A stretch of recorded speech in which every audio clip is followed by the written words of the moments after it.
അസ്സലാമു അലൈക്കും, നമസ്കാരം. എല്ലാവർക്കും എൻ്റെ പുതിയ വീഡിയോയിലോട്ട് സ്വാഗതം. ഇന്നത്തെ വീഡിയോ നമ്മുടെ കയ്യിലുള്ള നീലക്കാന്താരിയെ കുറിച്ചിട്ടുള്ളൊരു വീഡിയോ ആണ് കേട്ടോ. പച്ച കാന്താരിയെ പോലെ തന്നെ നല്ല രീതിയിൽ തന്നെ കായ്ക്കുന്ന ഒരു വെറൈറ്റിയും കൂടിയാണ് ഈ ഒരു നീലക്കാന്താരി. നമ്മുടെ അടുക്കളത്തോട്ടത്തിൽ പെട്ടെന്ന് തന്നെ നമുക്ക് വളർത്തിയെടുക്കാൻ പറ്റിയ ഒരു മുളക് തൈ ആട്ടോ നീലക്കാന്താരി. നമ്മൾ ഈ ചെടികളൊക്കെ നട്ടിട്ടുള്ളത് പഴയ ഒഴിവാക്കിയ സിമെൻറ്റ് ചാക്കിലാട്ടോ. നമ്മൾ മുളക് തൈകളൊക്കെ നടാറ് കരിയിലയും മണ്ണും ചേർത്തിട്ടാട്ടോ.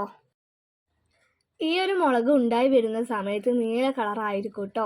പിന്നീട് നല്ല രീതിയിൽ ഡാർക്ക് കളറായി മാറുന്നതാണ്. നല്ല സൂര്യപ്രകാശം കിട്ടുന്ന ഭാഗത്ത് വെക്കുകയാണെങ്കിൽ നല്ല രീതിയിൽ തന്നെ കായ്ഫലം ലഭിക്കുന്നതാട്ടോ.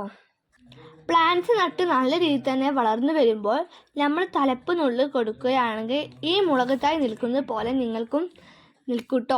നല്ല രീതിയിൽ തന്നെ ബ്രാഞ്ചസ് ഒക്കെ വന്ന് നന്നായിട്ട് തന്നെ മുളക് ഉണ്ടാവുന്നതാട്ടോ. അപ്പോൾ നിങ്ങൾക്ക് ഈ ചെറിയ വീഡിയോ ഇഷ്ടപ്പെട്ടെങ്കിൽ ലൈക്കും സബ്സ്ക്രൈബും ചെയ്യണേ.